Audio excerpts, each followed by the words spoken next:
સુરત શહેરમાં ગુનાખોરી દિન પ્રતિદિન વધી રહી છે। બેફામ ગુનાખોરીમાં ફરીથી હવે સુરત શહેરના પૂણા વિસ્તારમાં એક ગુનાખોરીની ઘટના બની। લુમ્સના કારખાનામાં 3 રાઉન્ડ ફાયરિંગની ઘટના। પૂણા વિસ્તારમાં આવેલ ભાગ્યોદય ઇન્ડસ્ટ્રીઝના પહેલા માળેનો બનાવ। જૂના કારીગર દ્વારા 3 રાઉન્ડ ફાયરિંગ કરાયો। લુમ્સના કારખાનામાં કારીગર દ્વારા માલિક સાથે માથાકૂટ કરી હતી। બાદમાં રિવોલ્વરથી હવામાં 3 રાઉન્ડ ફાયરિંગ કર્યું હતું। ફાયરિંગ બાદ મોબાઈલથી લૂંટ કરીને કારીગર ફરાર થયો। પૂણા પોલીસે ઘટના સ્થળે પહોંચીને તપાસ શરૂ કરી। ક્રાઇમ બ્રાન્ચની ટીમ પર દોડી આવી। સીસીટીવીના આધારે આરોપીઓને પકડવા ચક્રો ગતિમાન કર્યા। પર્વત પાટિયા પાસે આવેલ કૃષ્ણા ફેશનમાં દિલીપ ઉર્ફે દીપક, જે જૂનો કારીગર હતો, કોઈ અજાણ્યા ઇસમ સાથે આવેલો અને ફાયરિંગ કર્યું, જેના સીસીટીવીના આધારે પોલીસે આરોપીને પકડવા ચક્રો ગતિમાન કર્યા।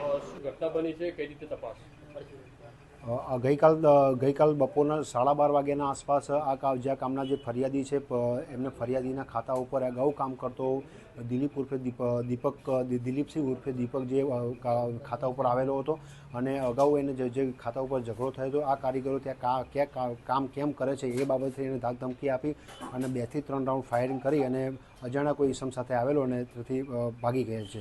જે અનુસંધાને આ કામના ફરિયાદીની ફરિયાદ લઈ અને સીસીટીવી આધારે તેમજ એના જે ફોટો આઈડી તેમજ એનો મોબાઈલ નંબર મળેલ છે તે આધારે મહેરબાન સીપી સાહેબના હુકમ મુજબથી 3 અલગ અલગ ટીમો બનાવી અને આ કામમાં આરોપીની પકડી પાડવા માટેની તજવીજ હાથ ધરવામાં આવેલ છે।